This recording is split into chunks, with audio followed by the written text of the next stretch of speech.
Hello welcome guys, मैं हूं मंजय और आज हम लोग डिस्कस करेंगे क्लास 12 का केमिस्ट्री का चैप्टर 1 जिसका नाम है सॉलिड स्टेट यानी कि ठोस अवस्था के बारे में। तो आइए शुरू करते हैं। और पिछले वीडियो में हम लोगों ने ठोस के प्रकार यानी कि आणविक ठोस के बारे में डिस्कस किया था और इस वीडियो में हम लोग जो डिस्कस करने वाले हैं वह है आयनिक ठोस और एक होगा धात्विक ठोस, और इन दोनों के बारे में डिस्कस करेंगे। गाइज, आयनिक ठोस की अगर बात की जाए तो आयनिक ठोस का मतलब होता है इसके जो अवयवी जो कण होते हैं वह आयन्स होते हैं, और इसलिए हम लोग बोल सकते हैं यह धनायनों और इनायनों की निश्चित क्रिस्टल जालक की संरचना में व्यवस्थित होते हैं। और निश्चित क्रिस्टल जालक क्या होता है आगे हम लोग इसका स्ट्रक्चर पढ़ेंगे, संरचना देखेंगे तो और चीज़ें अच्छी तरह से आपको समझ में आएगी। बात समझ में आ रही है? और देखा जाए तो इनके जो अवयवी कण होते हैं उसके बीच में स्थिर वैद्युत आकर्षण बल कार्य करता है। अब यह स्थिर वैद्युत आकर्षण बल क्या होता है आप फिजिक्स का चैप्टर 1 में डिस्कस किए होंगे कि अगर मान लेते हैं कोई दो चार्ज पार्टिकल्स कुछ दूरी पर रखा हुआ है तो इन दोनों में दो प्रकार के बल कार्य करता है ना। यानी कि Q1 Q2 यदि रख दिया जाए तो Q1 जो होगा Q2 पर एक बल लगाएगा और Q2 जो होगा Q1 पर एक बल लगाएगा, और इसी बल को बोला जाता है स्थिर वैद्युत आकर्षण बल। और यह दोनों चार्ज अगर मान लेते हैं एक दूसरे के विपरीत हो, एक माइनस और दूसरा प्लस हो, तो बहुत ही स्ट्रॉन्ग बॉन्ड हो जाता है और यही बल जो होता है आयनिक ठोस में कार्य करता है। किस प्रकार से कार्य करेगा उसको भी हम लोग देखेंगे। और देखा जाए तो आयनिक ठोस जो होते हैं उनमें जो स्थिर वैद्युत आकर्षण बल होता है वह बहुत ही प्रबल बंद होता है, जिसके कारण इसके जो गलनांक होते हैं वे काफ़ी उच्च होते हैं, यानी कि इनके गलनांक बहुत ही ज़्यादा होते हैं। और देखा जाए तो यह प्रकृति में क्षण भंगुर होते हैं। क्षण भंगुर का मतलब होता है कि यदि आप उसको तोड़ दीजिएगा तो छोटे छोटे कण में टूट जाएगा। जैसे आप नमक की बात करते हैं तो नमक एक प्रकार का आयनिक ठोस होता है और उसे आप तोड़िएगा तो छोटे छोटे पार्टिकल्स में टूट जाएगा, या फिर वो पहले से ही टूटा हुआ देखने को मिल सकता है। और यदि देखा जाए तो ठोस अवस्था में इनके जो आयन्स होते हैं वे गति के लिए स्वतंत्र नहीं होते हैं। इसीलिए बोला जा सकता है कि ठोस अवस्था में आयनिक ठोस विद्युत का कुचालक होते हैं। लेकिन अगर देखा जाए तो जो आयनिक ठोस है उसको किसी द्रव में घोल दिया जाए, जब उसका सॉल्यूशन बना दिया जाए, बात समझ में आ रही है, यानी कि जब गलित अवस्था में होगा तो उनके जो आयन्स होते हैं वह गति के लिए स्वतंत्र हो जाते हैं, जिसके वजह से वह विद्युत का चालन करने लगते हैं। बात समझ में आ रही है? और यह जो आयनिक ठोस होते हैं वह ध्रुवीय प्रकृति के होते हैं, जिसके कारण ध्रुवीय विलायकों में आसानी से घुल जाते हैं। ध्रुवीय का मतलब होता है कि एक पे प्लस चार्ज दूसरे पे माइनस चार्ज होना चाहिए, और इस टाइप के जितने भी विलायक होंगे उसमें यह आसानी से घुल सकता है, जैसे कि जल। बात समझ में आ रही है? यानी कि जल में आयनिक ठोस आसानी से घुल सकता है। और इस प्रकार के जो ठोस होते हैं जब इन्हें वाष्पीकृत किया जाता है तो यह जो वायु में जो जल वाष्प मौजूद होते हैं उसके साथ अभिक्रिया करके नए पदार्थ का निर्माण करते हैं।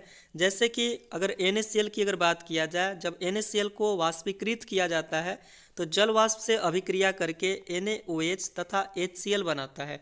जैसे यहाँ पे आप देख सकते हैं NaCl एक प्रकार का आयनिक ठोस है। जब उसको वाष्पीकृत किया गया यानी कि जल मिलाएंगे और उसको गर्म कर देंगे तो यानी कि इसके बाद वह वायु में जाएगा, उसका जो वाष्प होगा वायु में जाएगा और वायु की जो जल वाष्प होता है उसके साथ अभिक्रिया करेगा।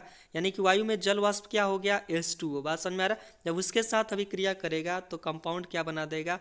NaOH बनाएगा और HCl बनाएगा, यानी कि सोडियम हाइड्रोक्साइड बनाएगा और हाइड्रोक्लोरिक एसिड बनाएगा। बात समझ में आ रही है? और आयनिक ठोस का बहुत सारा आप एग्जाम्पल दे सकते हैं, जैसे कि NaCl हो गया, CSF हो गया, CaF2 हो गया, Al2SO4 का हॉल थ्राइस हो गया, है ना। इस टाइप के बहुत सारे आप एग्जाम्पल दे सकते हैं। तो आइए डिस्कस करते हैं NaCl की संरचना के बारे में, है ना। NaCl की संरचना बहुत ही इंपॉर्टेंट है।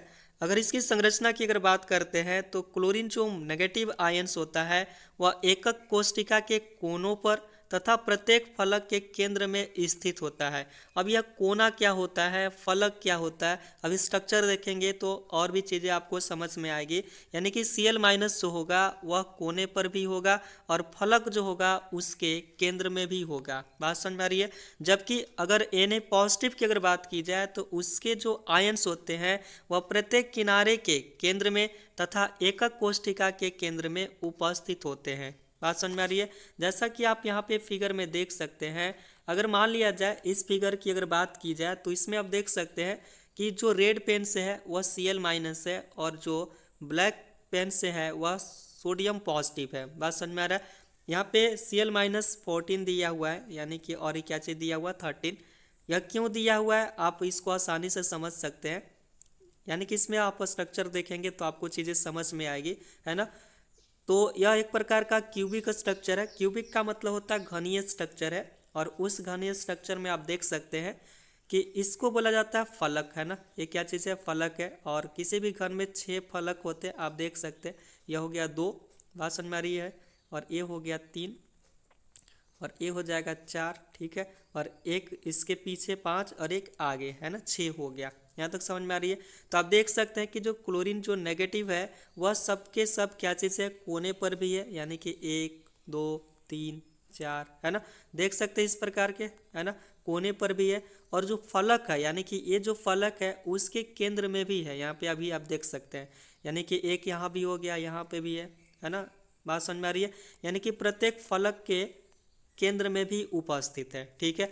लेकिन अगर हम लोग बात करते हैं सोडियम पॉजिटिव की तो वो आप देख सकते हैं जो प्रत्येक जो किनारा है, यानी कि इसकी जो भुजा है उसके केंद्र में है। देखिए ये एक भुजा है, ये भी एक भुजा है, ये भी है, ये भी है। तो आप देख सकते हैं वहाँ पे कितना उसके केंद्र में उपस्थित है। बात समझ में आ रही है। तो इस प्रकार का इसका स्ट्रक्चर होता है NaCl का, है ना। अब आइए डिस्कस करते हैं धात्विक ठोस के बारे में, यानी कि मेटॉलिक सॉलिड के बारे में, ठीक है। और मेटॉलिक सॉलिड की अगर बात करते हैं, इनके जो अवयवी कण होते हैं वे धातु के परमाणु होते हैं, यानी धातु परमाणु ही इसके अवयवी कण होते हैं।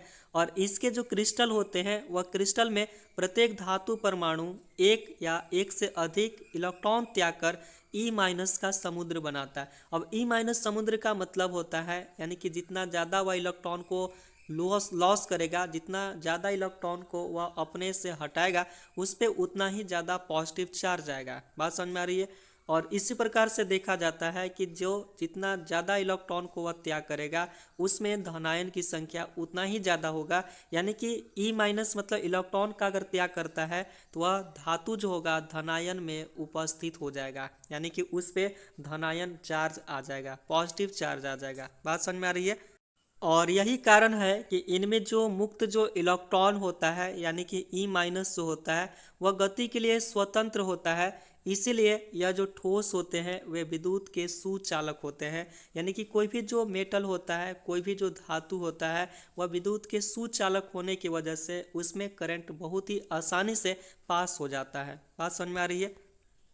और यदि देखा जाए जो क्रिस्टल होते हैं उस क्रिस्टल में जो मुक्त इलेक्ट्रॉन होता है वह ऊष्मा का संवहन करने का भी काम करता है। ऊष्मा का संवहन का मतलब होता है कि किसी मेटल को एक पोर्शन को यदि आप गर्म करते हैं तो दूसरा पोर्शन अपने आप गर्म होने लगता है ना। यानी कि ऊष्मा का संचरण होगा, ऊष्मा एक स्थान से दूसरे स्थान पे ट्रैवल करता हुआ आपको नजर आएगा। और उसका क्या होता है, वो उसका जो मेन रीजन है वह है उसमें मुक्त इलेक्ट्रॉन का उपस्थिति होना। बात समझ में आ रही है। और कुछ ऐसे प्रॉपर्टीज भी है जो आप पहले भी डिस्कस किए होंगे, पहले से भी जानते होंगे। यानी कि जो धातु होते हैं वे आघातवर्धनीय होते हैं। आघातवर्ध्य का मतलब होता है किसी भी धातु को पीट कर उसको चादर में ढाला जा सकता है। दूसरी क्या चीज़, तन्य होते हैं। तन्य का मतलब होता है कि उसको आप धागा के रूप में भी तीर सकते हैं, यानी कि उसको बनाया जा सकता है, जैसे कि वायर हो गया, तार हो गया, है ना। और एक और प्रॉपर्टीज इसमें होती है वह होता है ध्वनिक प्रॉपर्टीज। ध्वनिक का मतलब होता है किसी भी धातु को यदि आप थोड़ा सा भी पीटते हैं तो उसमें एक आवाज आता है। बात समझ में आ रहा है। इनके जो अवयवी कण होते हैं वे धातु परमाणुओं के मध्य प्रबल धात्विक बंधन द्वारा बंधे होते हैं, जिसके कारण बोल सकते हैं कि इनके जो गलनांक होते हैं वे काफ़ी ज़्यादा ऊंच होते हैं। जैसे कि एग्जाम्पल के लिए हम लोग बोल सकते हैं आयरन, है ना, फिर कॉपर, एल्यूमिनियम, है ना, फिर गोल्ड हो गया। तो यह किसका एग्जाम्पल है? धात्विक ठोस का एग्जाम्पल है। और आप देखे भी होंगे कि इस टाइप के जो ठोस होते हैं उसके गलनांक काफ़ी ज़्यादा ऊंच होते हैं। और जो धात्विक ठोस होते हैं उन पर जब विद्युत क्षेत्र लगाया जाता है तो उनमें जो उपस्थित जो इलेक्ट्रॉन होता है वह निम्न विभव क्षेत्र से उच्च विभव क्षेत्र की ओर गतिशील हो जाता है, और विद्युत धारा की अगर बात की जाए तो वह उसके विपरीत प्रवाहित होती है। बात समझ में आ रही है? गाइज आई होप कि यह वीडियो आपको पसंद आया होगा। यदि वीडियो पसंद आता है तो वीडियो को लाइक कीजिए, चैनल को सब्सक्राइब कर दिया कीजिए, और हो सके तो इसे अपने दोस्तों में शेयर भी कर दिया कीजिए। मिलते हैं नेक्स्ट वीडियो में, और नेक्स्ट वीडियो में हम लोग डिस्कस करेंगे सहसंयोजक ठोस के बारे में, और उसके कितने टाइप्स होते हैं, उसका किस प्रकार का स्ट्रक्चर होता है, टोटल का टोटल चीज़ डिस्कस करेंगे। तो मिलते हैं नेक्स्ट वीडियो में, तब तक के लिए बाय।